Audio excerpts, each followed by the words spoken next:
Bem, boa tarde a todos, sejam bem-vindos a mais um Seminário dos Integrados Atsaburo Massuda. E hoje nós temos o prazer de contar com a presença do nosso querido e ilustre professor Ulisses Ferreira de Araújo. Ele é formado, na graduação dele em Pedagogia pela Universidade Católica de Goiás e tem o seu mestrado em Educação pela Universidade Estadual de Campinas e doutorado em Psicologia Escolar e do Desenvolvimento Humano pela Universidade de São Paulo. Ele é professor titular sênior da Escola de Arte, Ciências e Humanidades da Universidade de São Paulo, da USP, né? E é membro e ex-diretor do Núcleo de Pesquisas em Novas Arquiteturas Pedagógicas, NAP. É presidente da Associação Internacional PAM-PBL, né, que traduzido significa Associação de Aprendizagem Baseada em Problemas e Metodologias Ativas de Aprendizagem, e foi professor visitante em diversas universidades pelo mundo, dentre elas a Harvard, Stanford University, Universidade Autônoma de Barcelona. Foi consultor também no Ministério de Educação para o programa Ética e Cidadania, construindo valores na escola e na sociedade, dentre tantos outros pontos aí muito interessantes desse vasto currículo.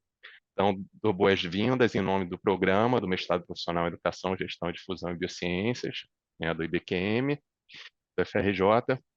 E você tem aí em torno de 45 minutos, professor, para fazer a sua exposição, e será um prazer aí, né, aprender contigo. Um abraço. Obrigado, gente, pelo convite. Convite inusitado para mim, né? Mas trabalho hoje basicamente com formação de professores em escolas públicas e quando vem um convite de uma área interdisciplinar, eu acho sempre relevante porque a minha cabeça, a minha formação, ela sempre lidou com teorias de complexidade, teorias do caos, onde a gente sabe que como que o conhecimento, na verdade, ele é construído hoje em dia pela interdisciplinaridade, pela articulação de diversas áreas de conhecimento, né? Então, apesar do estranhamento do convite, eu achei é, instigante, desafiador e não me preocupei hora nenhuma se seria bem aceito ou não por um grupo diverso, etc. A única coisa que eu vou tentar é fazer um pouco de adaptação, pensando num grande campo de conhecimento do grupo de vocês, certo? Em cima da pesquisa que na verdade, foi o mote que eu dei, né, do título, que é A Escola dos Sonhos, que é um livro que eu, com a minha esposa, Valéria Arantes, a gente acabou de lançar agora em junho desse ano, resultado de 3 anos de uma pesquisa no Brasil inteiro, ouvindo professores do Brasil inteiro. Tá? Como parte dessa minha formação, a gente, desde em 2020, inclusive no ano de início da pandemia, eu estava lá nos Estados Unidos, na região de Cambridge, que eu estava como professor visitante em Harvard, trabalhando com uma pessoa que talvez alguns de vocês já tenham ouvido falar, que é o Howard Gardner, que é o cara que nos anos 80 criou a teoria das inteligências múltiplas. Certo? Então já é um pesquisador, hoje já com seus 80 anos, mas que rompeu uma visão de unidade da inteligência, que como alguns testes de QI, etc., medem, e o Gardner ousou criar uma condição de que, na verdade, o ser humano ele tem diversas possibilidades, vamos dizer assim, diversas formas de expressar o que a gente pode definir como inteligência. Mas o Gardner não trabalha com isso, basicamente, já há cerca de 20 anos. Desde o início dos anos 2000, ele, ele se dedicou a fazer um trabalho que é bem menos conhecido, que ele chama de The Good Work, ou o bom trabalho. Ele tem alguns livros publicados no Brasil sobre isso, que não tem muita repercussão, e essa é uma boa área de intersecção com qualquer campo profissional variado, que não é só sala de aula. porque o que ele e outros 2 pesquisadores, na verdade, fizeram, que é o William Damon, que é da Universidade de Stanford, na Califórnia, e o Mihaly Csikszentmihalyi, que faleceu, inclusive, o ano passado, que é o autor que criou a ideia de flow, de fluxo, né? Que as pessoas têm um fluxo para a vida, e o Damon é o cara que criou também o conceito que hoje é muito conhecido de projeto de vida. A gente traduz no português como projeto de vida, mas que boa parte das pessoas conhecem como propósito. Então, da união desses autores, eles criaram esse conceito do que seria o bom trabalho, ou, no fundo, um bom trabalhador. Quem que é o bom profissional, em qualquer área. E a base dessa teoria deles, desse conceito que eles criaram a partir de 20 anos de pesquisa, é que o bom trabalhador ou bom profissional, vamos botar desse jeito, e é aí que a gente leva isso, no nosso caso específico, para o bom professor, né, de escola, mas o bom profissional, ele tem 3 virtudes que a gente chama, que se articulam para que ele seja considerado, portanto, esse bom profissional. A primeira delas é a excelência. Então, volto a dizer, isso aqui nós estamos falando para qualquer campo de conhecimento, sejam vocês químicos, biólogos, médicos, pessoal da área de saúde, área social, qualquer campo de conhecimento. A primeira virtude que um bom profissional precisa ter é a excelência, é a busca pela excelência. Ou seja, estar sempre conectado com o avanço no seu campo de conhecimento específico, né? Então, a busca pela excelência é uma virtude de um bom trabalhador ou de um bom profissional. A segunda virtude que entra nesse conceito é a ética. Portanto, eles começaram com isso, que o bom profissional ele tinha que buscar a excelência e buscar a ética, quer dizer, a empatia, buscar o respeito pelas normas, pelas leis, pela sociedade, pela cultura. Então, essas 2 virtudes foram as primeiras que eles elaboraram logo no início do trabalho, que eles entenderam, analisando, inclusive, profissões diversas. Eles entrevistaram pessoas na área de medicina, de genética, jornalismo, direito, engenharia, várias áreas de conhecimento, e foi onde eles identificaram que o perfil do bom profissional deveria ter essas 2 virtudes, vamos chamar assim, ou qualidades. E depois surgiu uma terceira na construção conceitual deles, que foi o engajamento. Ou seja, o bom profissional ele precisa buscar sempre a excelência, ele precisa pautar as suas ações profissionais na ética, e ele tem que gostar do que faz. Ele tem que ser engajado no seu campo profissional. Então, essa ideia do engajamento, que surgiu mais recentemente, forma o que o Gardner vai chamar dos 3 S. No trabalho dele, se alguém tiver interesse, inclusive tem o site deles em inglês, que é thegoodproject.org, é vinculado à Faculdade de Educação de Harvard, mas é thegoodproject.org.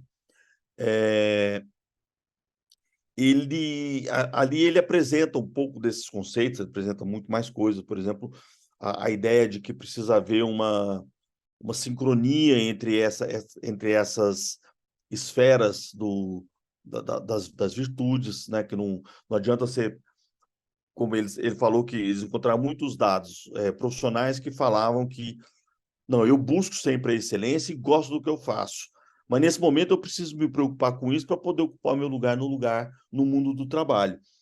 A hora que eu estiver posicionado, aí eu vou me preocupar mais com a ética.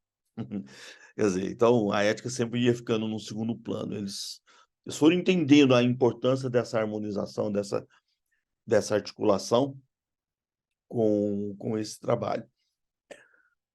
Voltando um pouco atrás, até para poder chegar no livro, né, a Escola dos Sonhos, Desejos e Projetos de Vida dos Professores no Brasil, como que a gente chegou, eu e a Valéria, em Harvard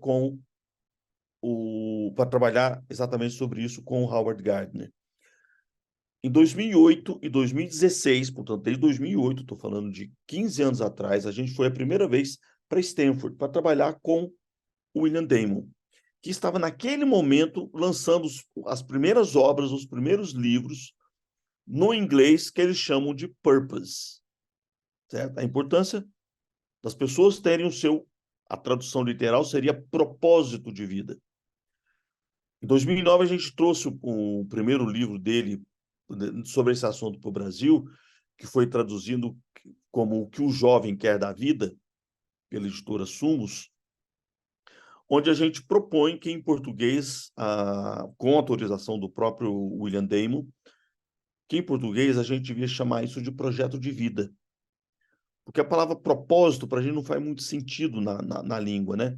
Qual que é o seu propósito? Hoje a gente até entende, mas é uma forçação de barra, porque o que eles estão falando no inglês do purpose é muito mais do que um propósito.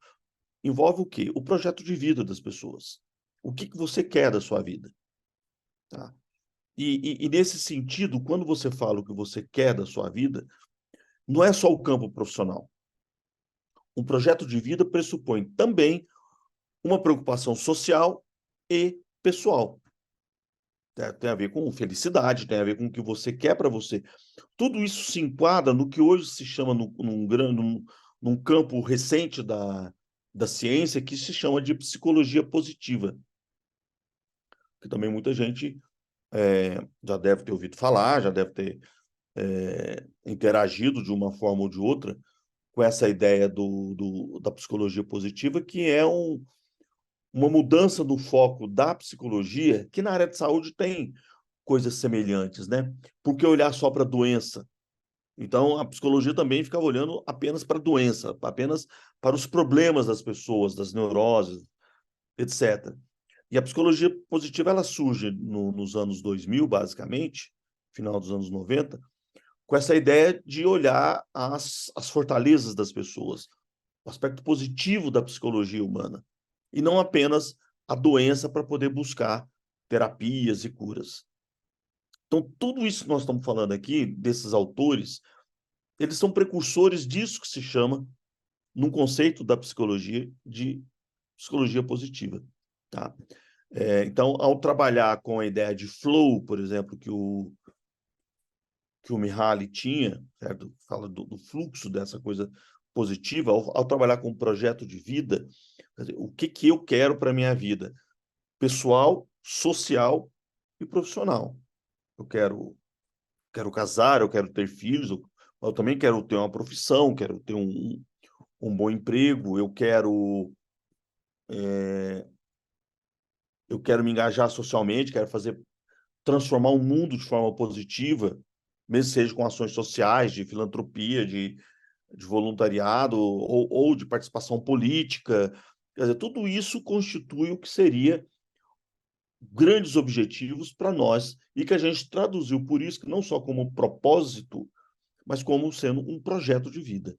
Aí tem toda uma explicação conceitual de por que a gente adotou esse termo, né? Mas não, desde 2008 a gente começou a trabalhar com o William Damon e fazendo essa ponte com o Brasil, fazendo a pesquisa sobre projetos de vida de jovens no Brasil, basicamente. Hoje a gente ampliou, por exemplo, a gente tem alguns trabalhos que vão procurar identificar e apoiar os idosos na reconstrução ou ressignificação do seu projeto de vida. Certo? Hoje a gente tem uma nova geração de idosos que os filhos cresceram, eles não morreram, que a gente brinca, né? Eles não morreram, como era antigamente, 60, 70 anos, eles estão vivendo cada vez mais, aposentaram, em vez de poucos anos de expectativa de vida, agora vão ficar mais 20 anos, querendo ressignificar a sua vida, porque os filhos cresceram, saíram de casa, eles se aposentaram e muitas vezes eles passam por crises, certo? Sobre aquilo que eles aprenderam a vida inteira e que agora vão ter que ressignificar essa vida. Então, essa lógica do projeto de vida não é uma coisa só para o adolescente, tem a ver com um profissional, ele tem a ver com a sua escolha da sua carreira pessoal e das suas opções de vida, tá? Então, o Damon fez essa ponte para a gente ir trabalhar com o Gardner em Harvard para juntar, reunir essa ideia do projeto de vida com o do bom profissional. Estou contando essa história só para localizar vocês de onde que a gente sai, né? Para poder estudar esse bom profissional,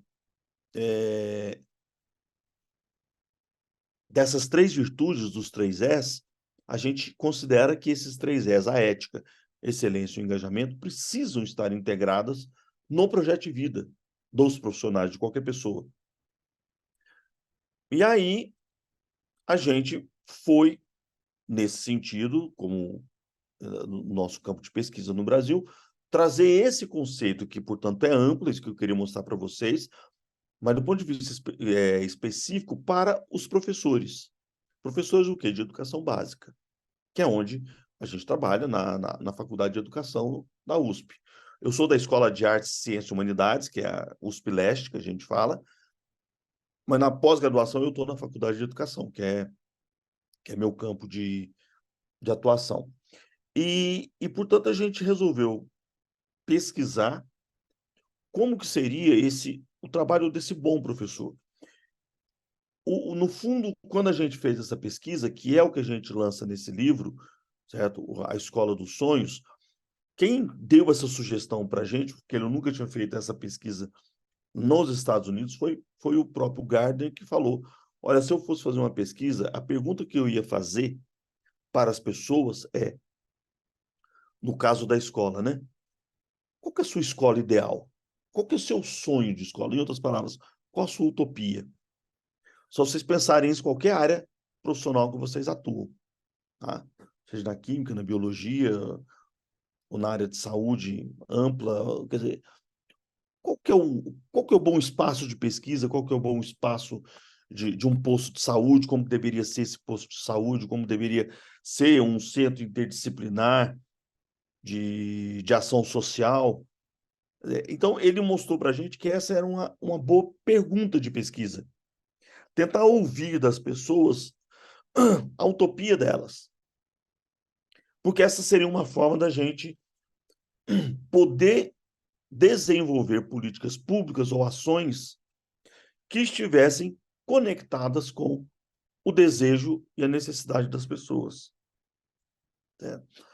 Isso tem muito a ver com outro tipo de fundamentação, que talvez alguns de vocês aqui já tenham tido algum contato, eu não consigo mapear direito, que é a ideia do design thinking.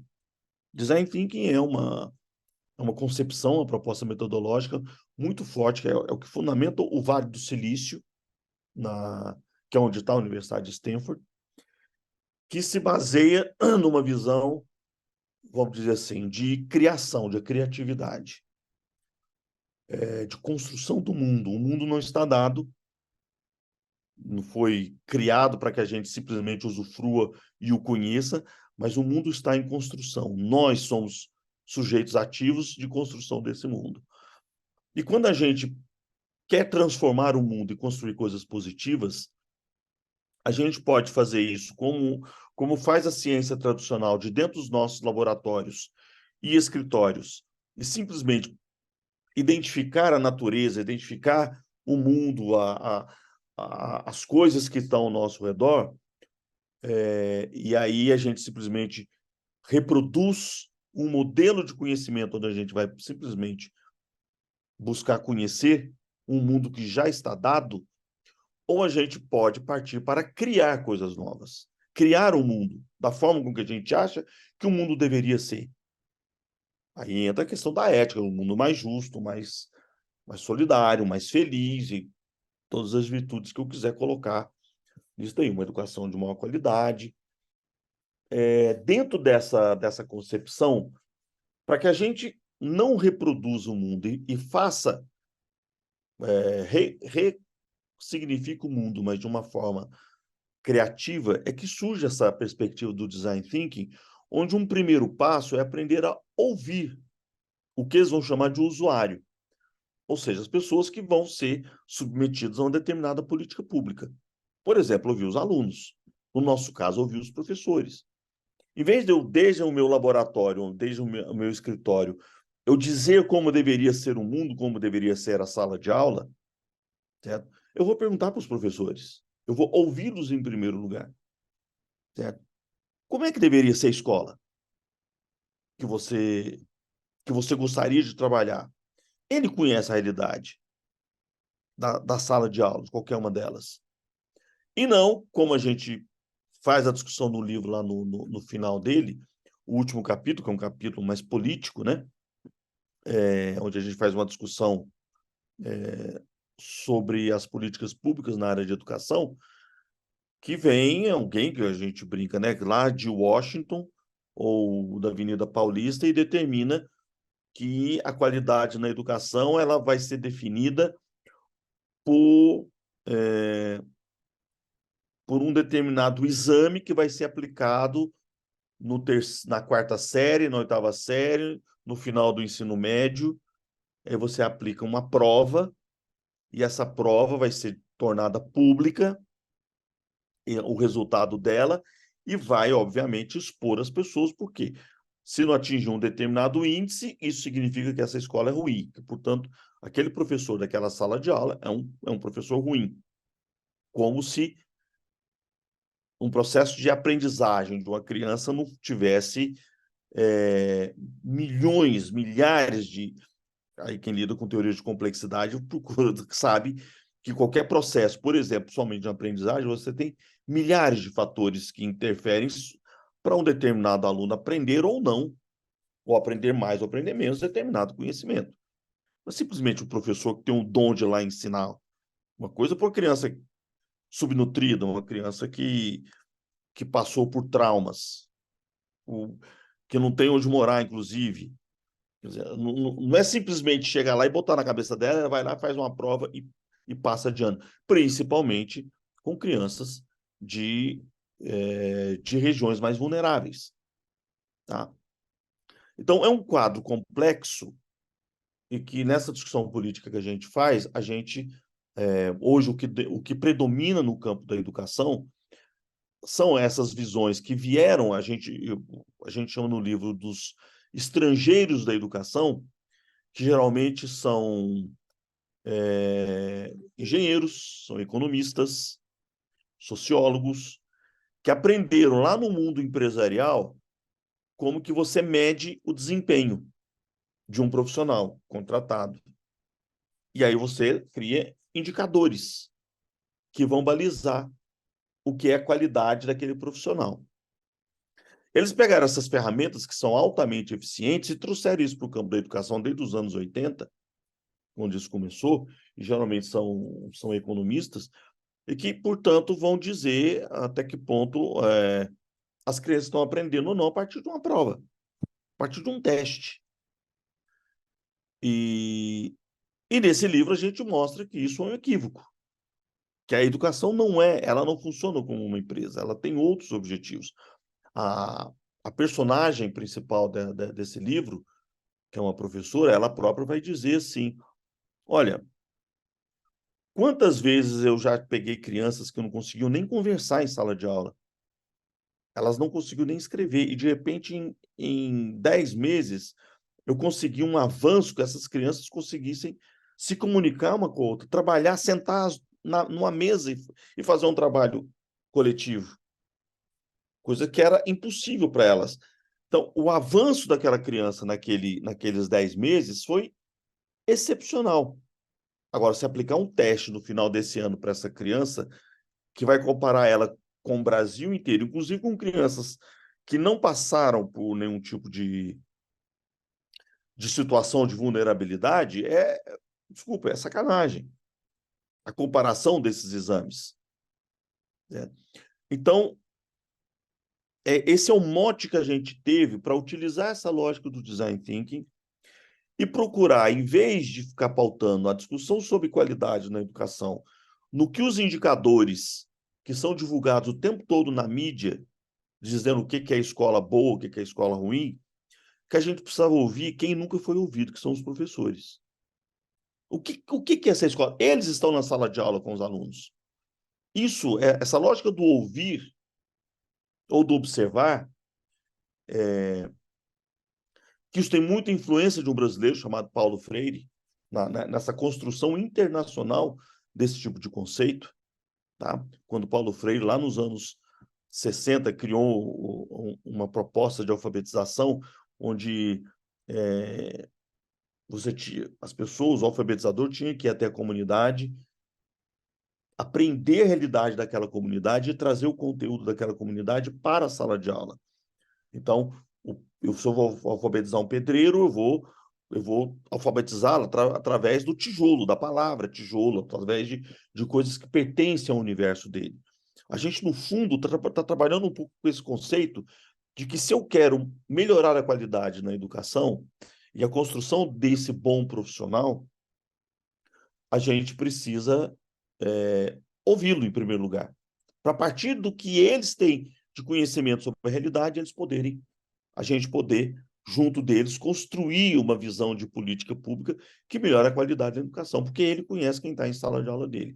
E por isso que esse currículo, a excelência nesse currículo, ela precisa estar pautada na realidade da comunidade onde ele está, que às vezes é lá no meio do Rio Xingu, que é muito diferente de uma realidade de uma zona sul do Rio de Janeiro ou de uma comunidade X na Baixada Fluminense, ou em São Paulo, ou em Paraisópolis, ou no interior de Goiás. Quer dizer, você tem que ter uma coisa que seja realmente uma excelência do ponto de vista do conhecimento que se almeja, mas se esse conhecimento não estiver conectado com a realidade onde as pessoas vivem e o professor está atuando, ele não vai chegar, esse professor vai vai ser culpabilizado pelo fracasso e o aluno também vai se sentir responsável ou incompetente porque não é capaz de entender aquele currículo que foi criado, muitas vezes, volto a dizer, lá em Washington ou lá em Paris. E foi dito que isso aqui é o que toda criança precisa saber, ou todo jovem precisa saber. Então, o que a gente quis com esse livro, de uma certa forma, foi ouvir os professores, em primeiro lugar. Não é dar essa forma, mas dar voz a esses professores para que eles possam contar. Então, a gente entrevistou aproximadamente 5.000 professores no Brasil inteiro. No final, a gente montou uma amostra com 3.500 professores. A participação era voluntária, anônima e online. É um survey que a gente desenvolveu, mas bastante amplo, com perguntas abertas. A pergunta não era fechada. Daí, vocês trabalham com pesquisa multidisciplinar, interdisciplinar, vocês devem imaginar o trabalho que foi isso, que a gente não utiliza softwares também de análise de dados, porque são perguntas abertas. Qual que é a sua escola utópica? Qual a escola dos seus sonhos? E aí vocês imaginam que a quantidade de variáveis que foram sendo trazida por esses professores do Brasil inteiro. Quer dizer, você analisar isso daí, metodologicamente, foi muito trabalhoso. Foram 2 anos de análise desse material. E, no final, a gente ficou com 3.500 professores, porque a gente estava seguindo uma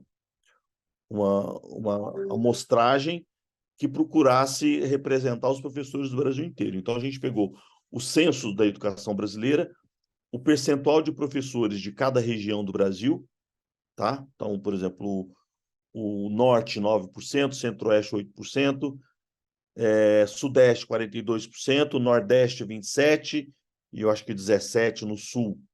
Então, no final, para poder dar conta dessa amostra, a gente acabou ficando com 3.500 professores. E essa foi uma das perguntas. A segunda tinha a ver com o projeto de vida desses professores. Então, essa mais ou menos foi a ideia da pesquisa, onde a gente procurou ouvi-los. O livro, eu vou mostrar aqui uns dados para vocês, mas antes disso, só para dizer, para poder aproximar mais dessa realidade dos professores também, a gente resolveu escrever esse livro não como um livro acadêmico, desses que só apresenta os dados de pesquisa, etc. A gente resolveu fazer como um romance. Nós estamos chamando de um romance pedagógico, tá? Então, a gente criou uma personagem chamada Luana, que é uma professora de 37 anos. O primeiro capítulo, ela conta a história da vida dela, desde que ela estava com 13, 14 anos na escola, quando ela começou a despertar o desejo a partir do trabalho de uma professora para ser professora de língua portuguesa, até que ela entra numa faculdade privada, certo? Com o sonho de fazer um mestrado.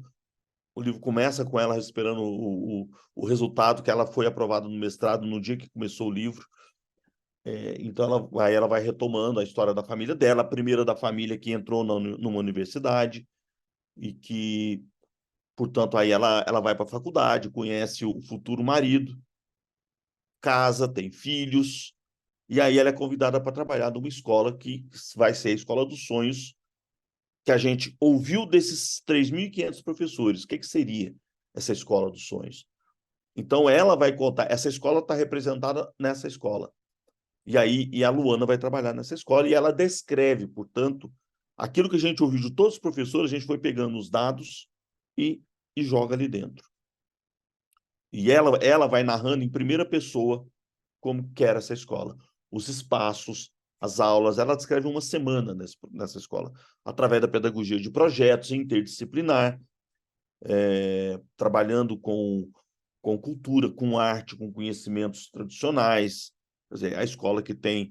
O professor ganha como um engenheiro e um médico, como é nos países que saem melhor nesses exames de avaliação, como Finlândia. O professor ele é remunerado como médico, certo? Então, esses professores disseram como que queria ser, que fosse essa escola. Essa escola, ela é reproduzida ali nesse segundo capítulo. No terceiro capítulo, a Luana, na história de vida dela, ela recebeu o convite para essa pesquisa e ela escreveu para os professores Ulisses e Valéria que ela queria ajudar na pesquisa. E aí, então, ela foi aceita no grupo nosso de pesquisa da USP, ela relata, né? E ela, então, ela vai descrever, como ela ajudou na análise dos dados, ela vai descrever os dados da pesquisa. Aí o terceiro capítulo, a gente traz os dados da pesquisa, mas narrados pela Luana, por essa professora. No quarto capítulo, a gente vai trazer a íntegra, que é uma coisa, de todas as 3.500 respostas. Não num livro só, porque não caberia. A gente traz ali de 40 professores. São respostas muito complexas. Mas a gente deixa todas as respostas na íntegra, para quem quiser ver, está lá o link do livro para as pessoas verem no site onde estão a íntegra dessas respostas. E no quinto capítulo, a gente faz essa discussão mais política que eu comentei com vocês. Para começar a fechar a minha fala, porque essa é a dinâmica do que a gente fez, do que a gente pensou,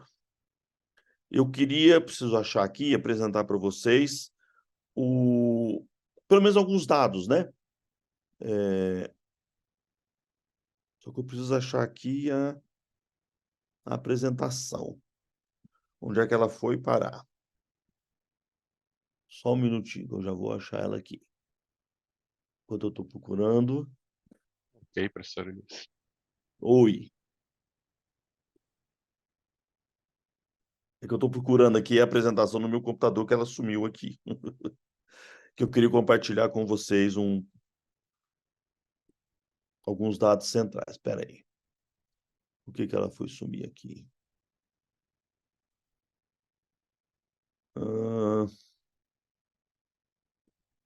Estão com uma série de... Só um segundinho, gente. Eu ainda testei ela aqui antes de começar. Oh, meu Deus do céu.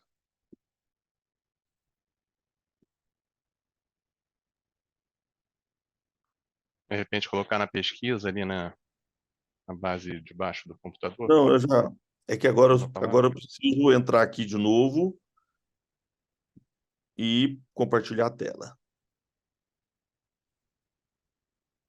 É... Ai, isso aqui eu acho que não vai permitir, hein? Não permitiu aqui. Compartilhar minha tela? Você consegue Vai, daí? você não está conseguindo compartilhar? Estava liberado. Pois é, o que eu estou botando aqui, compartilhar a tela, ele não está permitindo.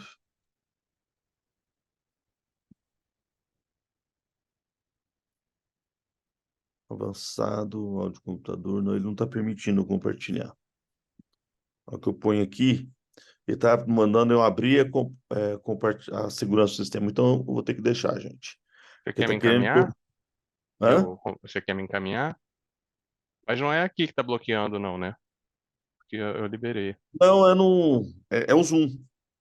O Zoom está querendo que eu faça uma...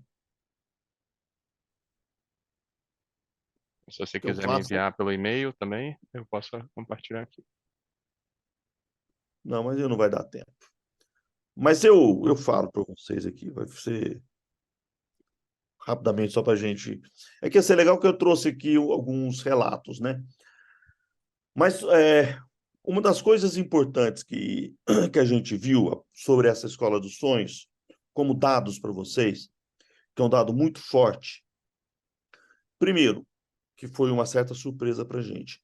97% dos professores, ao descrever a sua escola, levou a gente à conclusão de que a escola dos sonhos não é a escola ideal.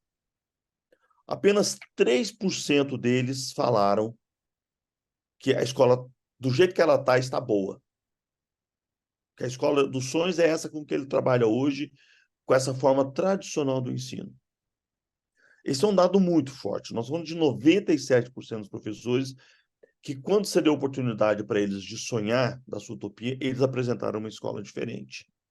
E o que seria essa escola diferente na forma com que a gente organizou os dados? Essa escola ela era diferente em 3 dimensões que a gente vai chamar. Primeiro, a mais importante, ela seria diferente na forma de organização e de metodologias. As metodologias de ensino não seria essa escola de transmissão de conhecimento apenas. Então, seriam metodologias ativas de aprendizagem. Certo? Seria o trabalho com projetos. A escola seria organizada de forma diferente no espaço físico e etc.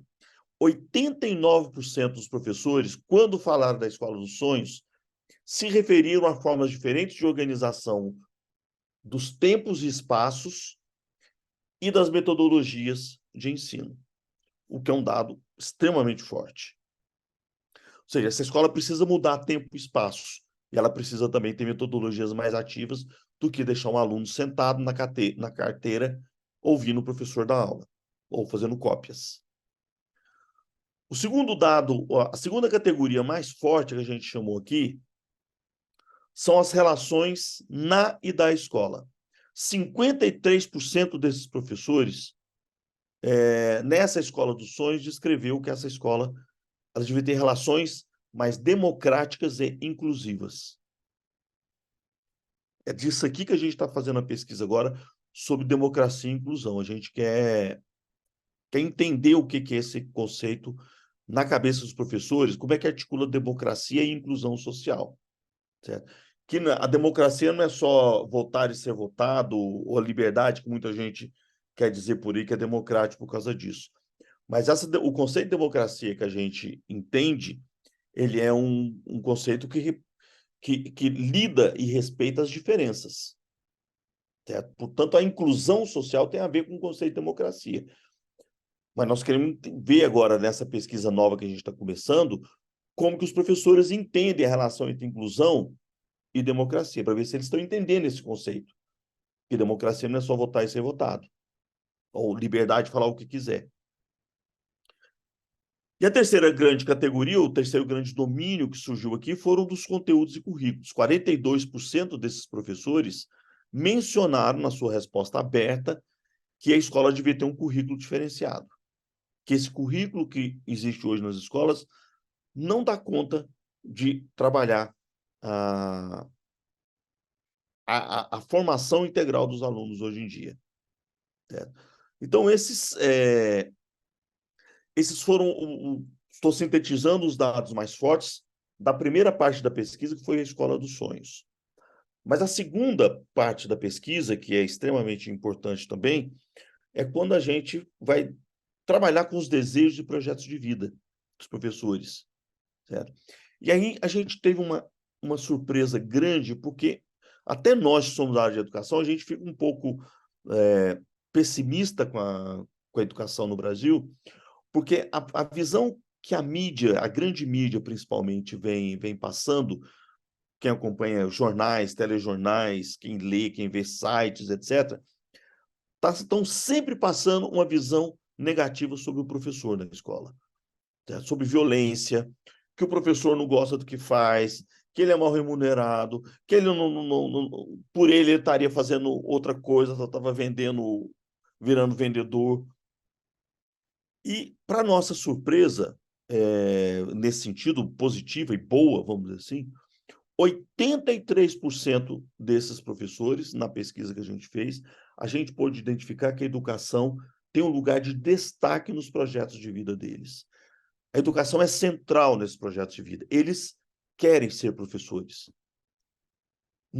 Eles não estão em sala de aula por falta de opção. Eles estão sofrendo, porque a vida do professor no Brasil, de escola pública e principalmente nas grandes cidades ou em outros lugares, ela é muito difícil, certo? Por razões complexas. Mas é interessante que 83% deles está na profissão porque quer. Isso, naquela discussão sobre engajamento que a gente falou, isso é um dado extremamente importante se a gente quiser melhorar a qualidade na educação. Ou seja, as pessoas querem estar na sala de aula. E 17% falou que o projeto de vida dele é aposentar, é sair da profissão, é ir pescar, é viajar, fazer outra coisa, menos estar na sala de aula. E quando a gente foi analisar esses 87%, eu vou até ler aqui para vocês que estava uma resposta de um professor, né? Sinceramente, diante do cenário que estamos vivendo, estou refletindo bastante, revisitando meus sonhos, meus objetivos. Certo? Eu me sinto um dia de cada vez, aguardando na esperança de dias, dias melhores, né? E aí vem aqui esses 87% de onde, o que eles falam sobre a escola? Um dado muito forte. 43% deles falaram que querem se desenvolver profissionalmente. Certo? Que querem continuar estudando, querem fazer uma pós-graduação, querem fazer um mestrado, querem continuar estudando, aprimorando profissionalmente. Esse é um número, para essa visão que se tem do professor, que ele é descomprometido com a carreira, etc., esse é um número bastante forte. 43% é o maior índice que surgiu nas respostas, que, no fundo, de formas diversas, mas a gente categorizou como sendo, eles querem continuar estudando. A segunda categoria maior que aparece, aliado com tudo isso que nós estamos falando, é o quê? 28% querem continuar em sala de aula. Outros falam que querem fazer um mestrado para poder assumir gestão, mudar mais dentro da educação. Mas 28% querem ficar na sala de aula. Continuar trabalhando com o aluno de sala de aula.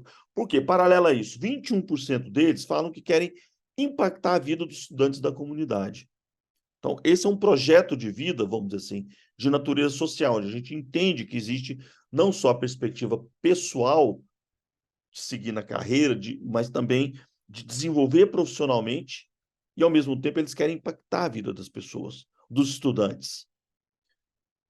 Então, esses são os dados mais fortes, vamos dizer assim, que a gente pegou nessa pesquisa, e que ouvindo os professores, que é a partir disso aqui que a gente propõe agora buscar formas de elaborar políticas públicas e de mostrar isso para a sociedade através desse livro, A Escola dos Sonhos, Desejos e Projetos de Vida dos Professores, que foi publicado pela editora Sumos agora em junho, é que a gente quer chamar a atenção de que, olha, a educação, os professores querem estar trabalhando, eles querem construir uma escola de melhor qualidade, eles querem seguir princípios de ética e eles gostam do que eles fazem. Eu vou parar aqui para a gente poder ter um tempo ainda para discussão. Acho que está mais ou menos o tempo combinado, né, Danilo? Oi, professor Ulisses. Tá sim. Se quiser falar mais também, não tem problema. Ah, Mas você está Coração. com o livro aí para mostrar? Só preciso pegar aqui. Tá, joia. Porque antes de entrar aqui, que eu tô com o joelho meio avariado, eu tô na cama aqui. Eu botei o computador aqui em cima do. Está aqui, a capa do livro é essa daqui.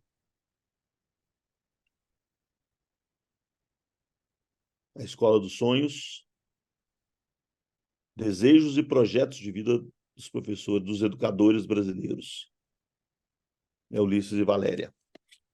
Ah, muito bom.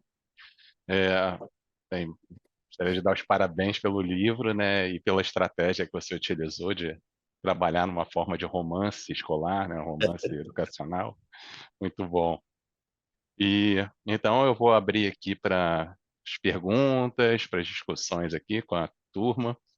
Quem quiser falar pessoalmente aqui, pode abrir os microfone, câmera, fiquem à vontade, tá? E a Amanda, ela colocou já uma colocação dela aqui que ela deixou, né? Que ela pensa em duas escolas que ela conheceu: a Escola Nacional Florestan Fernandes, no interior de São Paulo, e a Fundação Casa Grande, no interior do Ceará. Porque conheci era realmente um sonho de lutas, e muita dedicação, mas lugares cheios de humanidade e conhecimentos. Não sei se você conhece esses dois Não, exemplos. só ouvi falar da Florestan Fernandes, mas não conheço. Mas eu acho, eu vou pegar o gancho que a Amanda colocou dessa história da humanidade, porque quando a gente faz essa crítica a, a esses índices ou indicadores de avaliação que são utilizados na educação, o que a gente está dizendo é o que falta é isso, esses indicadores não captam essa humanidade da educação. Eles vão ver se a pessoa aprendeu o português, a matemática. Agora, esse aluno e todos os problemas que ele traz de origem social, familiar, pessoal, essa interação com os professores, que muitas vezes auxiliam a resgatar, nada disso é captado por esses índices. E é isso que, não, no nosso ponto de vista, não mede a qualidade da educação. Porque se você não captar esse senso de humanidade que a Amanda no fundo, colocou aqui, você não está falando de qualidade da educação, você está falando de um resultado cognitivo. Mas quem falou que a escola, que a função da escola é preparar as pessoas exclusivamente para ter uma profissão? Então, é isso. O que falta é isso, a gente acha. Que é preciso incorporar na educação. Já ocorre, mas precisa isso estar refletido também na forma com que a gente avalia a educação.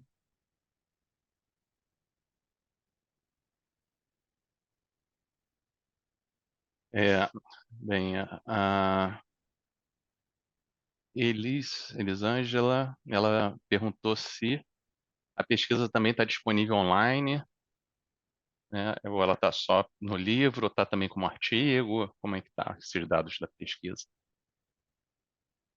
Olha, quem financiou essas pesquisas foi esse instituto aqui, a iungo.org.br. No site do Instituto Iungo, você vai ter lá pesquisas. Você não tem o livro inteiro, mas você tem alguns desses dados estão disponíveis ali, os mais importantes, no site do Instituto Iungo, assim como vídeos, um monte de outras coisas. Inclusive, As respostas de 3.500 professores estão ali no site. Uma das coisas no livro, por exemplo, a Luana, quando ela está descrevendo a pesquisa, né, nesse formato de romance, ela chega e fala assim,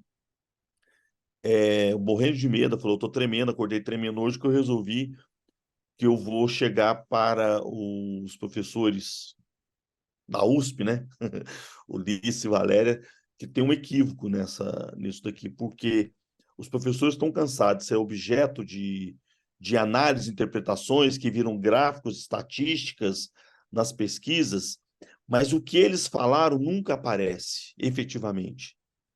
E ela fala isso morrendo de medo. E aí, no livro, né, ela descrevendo, aí a professora Valéria pede a palavra e parabeniza ela pela ideia. E aí a gente toma a decisão de colocar na íntegra todas as respostas, para que qualquer pessoa possa ver o que esses professores responderam.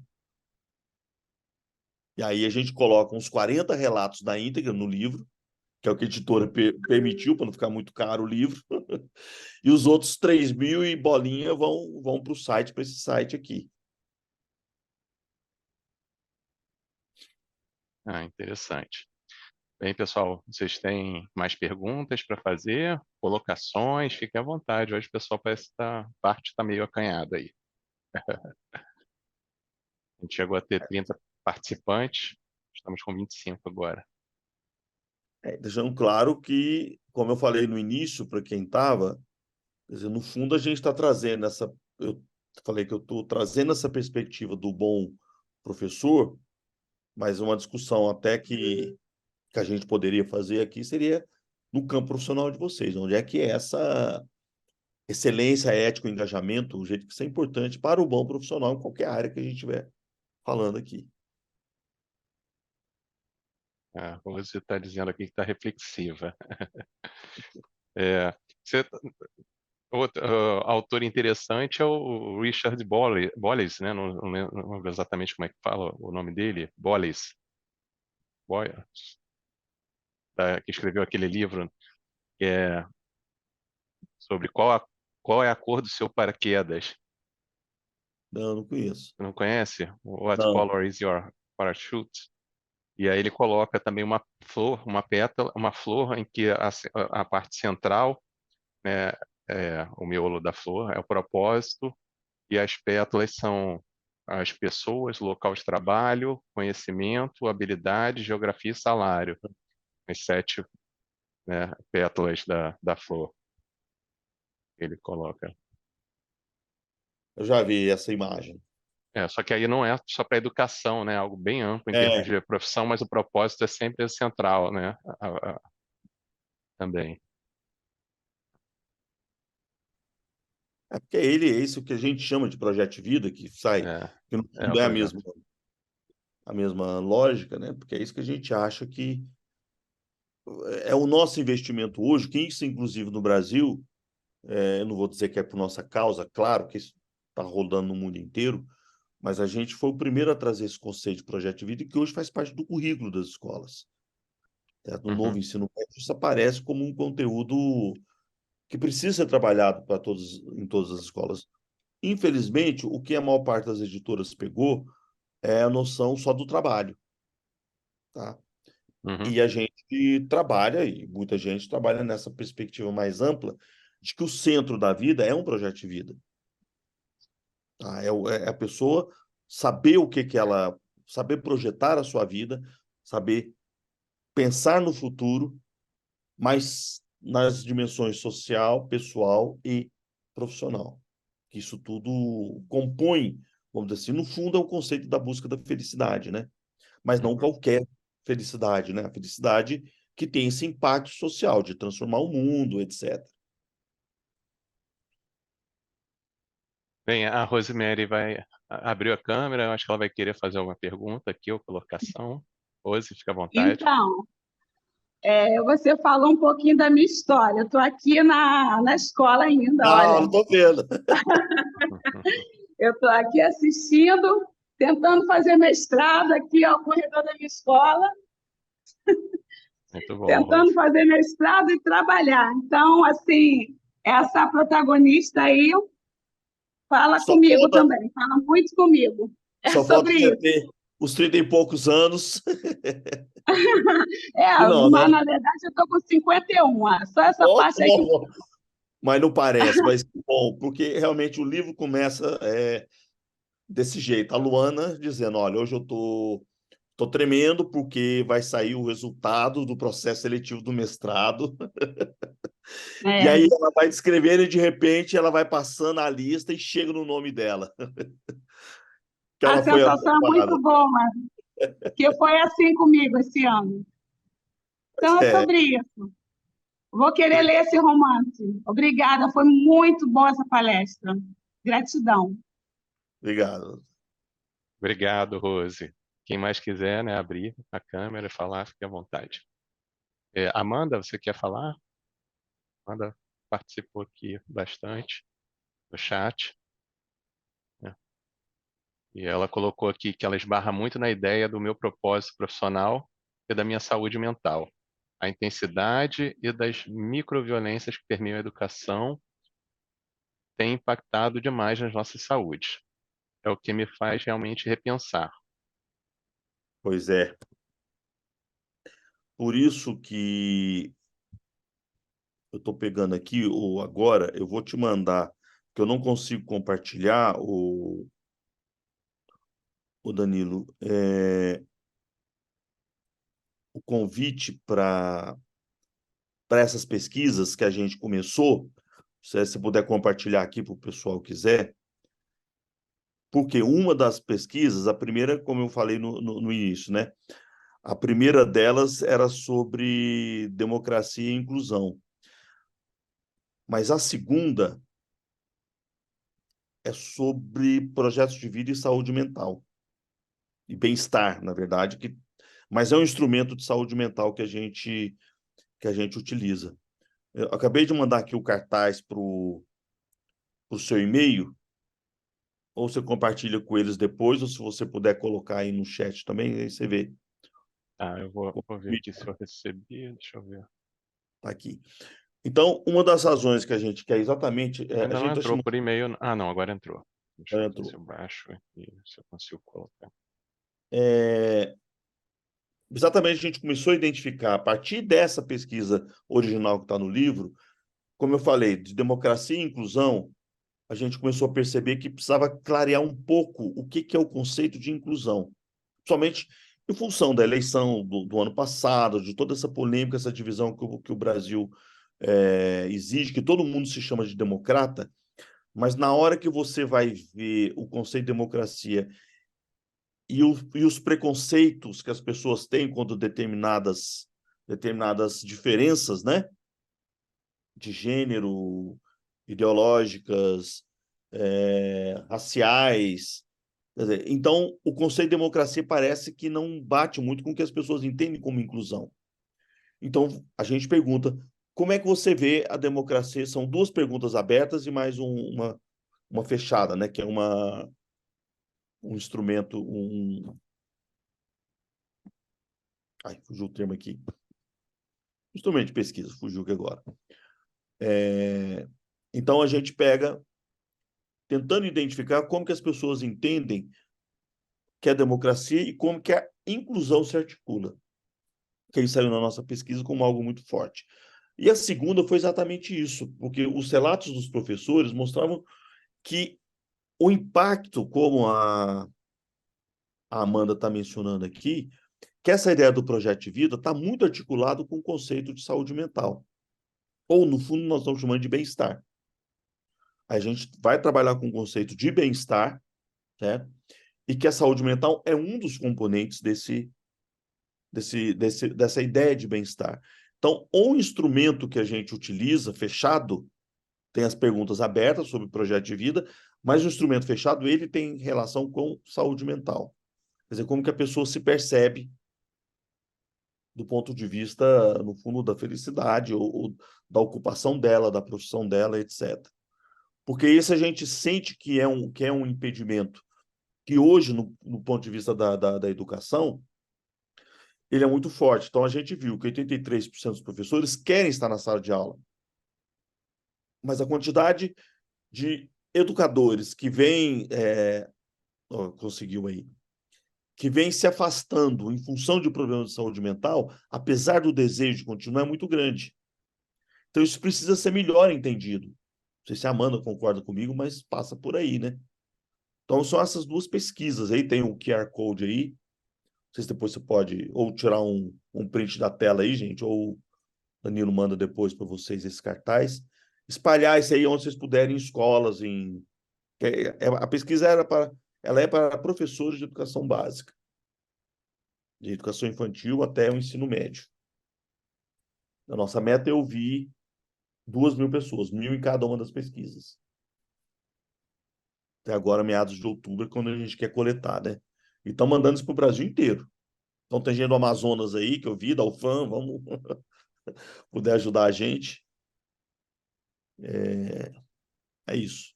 Eu vou ver se o pessoal da mídia do nosso programa, se eles podem postar lá na tua palestra, lá na divulgação do Instagram da tua palestra Ah, também, tá, legal. né? Aí quem quiser também já fazer a leitura aí, né, pelo celular, do QR Code. A Amanda tá falando agora, né,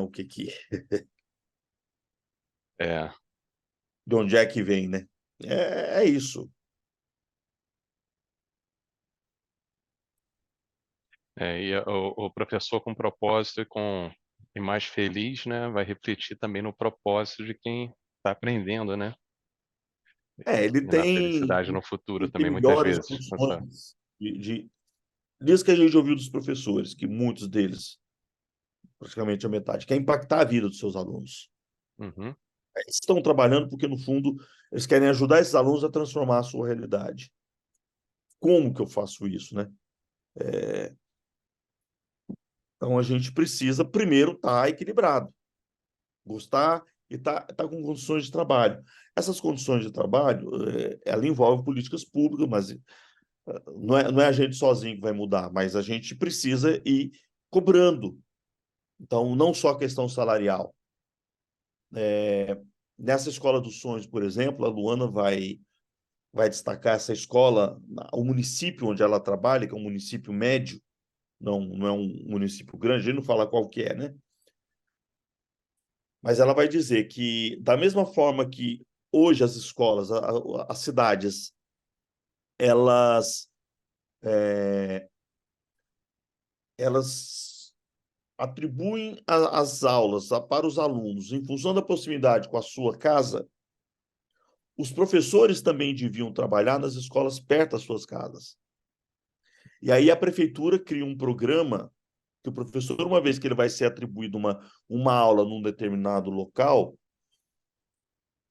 que ele tenha prioridade se ele mora perto daquela escola, ou se ele não mora ali, a prefeitura vai dar um subsídio para que ele se mude para aquela região. Ou via financiamento, ou via ajuda em aluguel. Para que o professor, por uma questão de qualidade de vida, não leve mais do que 15, 20 minutos para chegar na escola. Para que ele também possa sair da escola, ele trabalha o dia inteiro na mesma escola, ele não tem mais que 2, 3 empregos, ele ganha bem e trabalha na mesma escola. Ele sai da escola 3h30, 4 horas para poder ir para casa e poder cuidar da família, poder cuidar de outros afazeres. Isso tudo tem a ver com qualidade de vida, certo? Com saúde mental, isso tudo. Então, essa escola dos sonhos, a gente escreve isso que os professores foram dando como ideias. Quer dizer, você morar perto da sua escola, do seu local de trabalho, é algo essencial.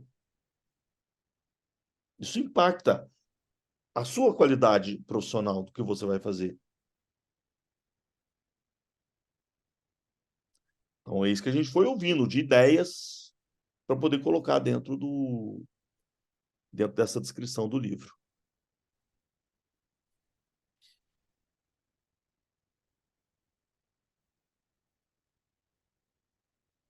O Márcio aqui também está falando que estamos juntos nessa luta e parabenizou aí pelo entusiasmo, que é contaminador, né? Legal. A gente, eu costumo dizer na abertura desse livro que a gente também está tentando, com isso, inaugurar um novo campo de conhecimento, assim como tem a psicologia positiva, que é a pedagogia positiva. tem muita desgraceira na educação, mas tem muita coisa boa acontecendo, que precisa ser disseminado, que não é só coisa ruim. Um relato que eu posso dar, que foi uma das coisas que eu diria que mais impactou a minha vida, até na minha apresentação aí você colocou, né? Entre 2003 e 2009, eu fui consultor do MEC de um programa que eu criei, a convite do MEC, eu criei um programa que chamava, né, Ética e Cidadania, Construindo Valores na Escola e na Sociedade.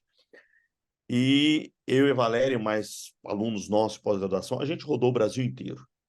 Tudo quanto é biboca nesse país, a gente foi nos 27 estados circulando para poder apresentar esse programa do MEC durante alguns anos.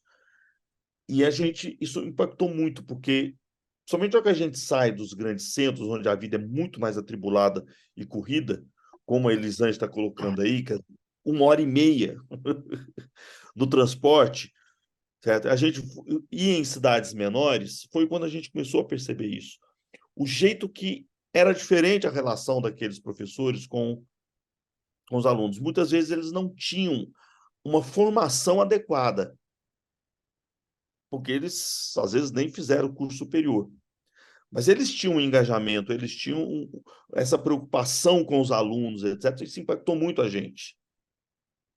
Certo? De que você tem soluções, você tem muita coisa boa acontecendo por aí. Só que isso some diante, eu diria, do que o papel que a mídia faz, que é só falar das desgraças da escola, da má qualidade da educação. O Brasil pior na educação. Pior... Mas, claro, aqui não se valoriza. Nessa discussão política lá do último capítulo, a gente faz isso. As pessoas falam muito da Finlândia. A Finlândia, claro, eu falei, não é porque os indicadores fizeram com que a educação na Finlândia melhorasse. A educação da Finlândia é boa porque a sociedade acredita na educação, sendo que eles remuneram o professor. Um professor ganha que nem um médico, um engenheiro, né, nesses países. Singapura.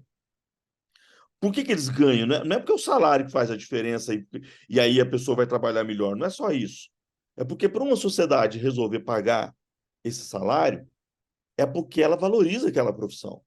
E se ela valoriza aquela profissão, os alunos vão valorizar, a família vai valorizar. Nós estamos falando de um contexto complexo, né? Então, vamos dizer assim, a boa qualidade da educação é medida nesses países é muito mais a consequência do compromisso com a educação do que no Brasil. O último capítulo ele começa no dia 1º de janeiro de 2023, quando a Luana começa a dizer: hoje é um dia que a gente acorda com a esperança de que a educação, finalmente vão investir mais em educação. Mas ela não é ingênua, ela fala, mas muitos políticos já prometeram que vão transformar a educação, mas só se lembram disso na hora das eleições. Então não tem nada de ingenuidade aqui, achando, porque tal governo ganhou, vai mexer. Não. Toda agenda política nesse país sempre fala que vai investir em educação e, no fundo, a educação sempre fica num segundo plano. Porque a própria sociedade, a cultura não valoriza. Então, o quê? Outros itens entram prioritariamente na pauta política. E aí não tem jeito você mudar essa qualidade, mudar essa forma de ver, né? Então, esse é um trabalho de longo prazo, vamos dizer assim. Mas esse relato da Elisângela é isso que a gente pegou. Faz diferença. Com certeza. Eu estou passando por isso, que eu estou em Niterói, e para ir para o Fundão é 1h30 todo dia, praticamente, quase, de ida e de volta. Já dá quase 3 horas. Pois é, imagina. 2 horas, 3 horas. Claro, não é todo mundo que consegue fazer uma adaptação como essa, né? Mas precisa. Bem, acho que a gente já pode encerrar então, né? Agradecendo aí imensamente ao professor Ulisses Araújo, aos nossos intérpretes, né? O Alexandre. Terminou que o Alexandre fez toda a intérprete sozinho hoje, né? Foi a relação aí direto. Obrigado a ele. Então, um abraço aí para vocês, um excelente final de quinta, uma excelente sexta e final de semana para todos nós, né? Eu agradeço ao Danilo, que ficou no meu pé desde o começo, né, para a gente estar aqui, e foi um prazer estar com vocês aí. Isso aí, um forte abraço para todos. Vocês também. Um abraço, hein?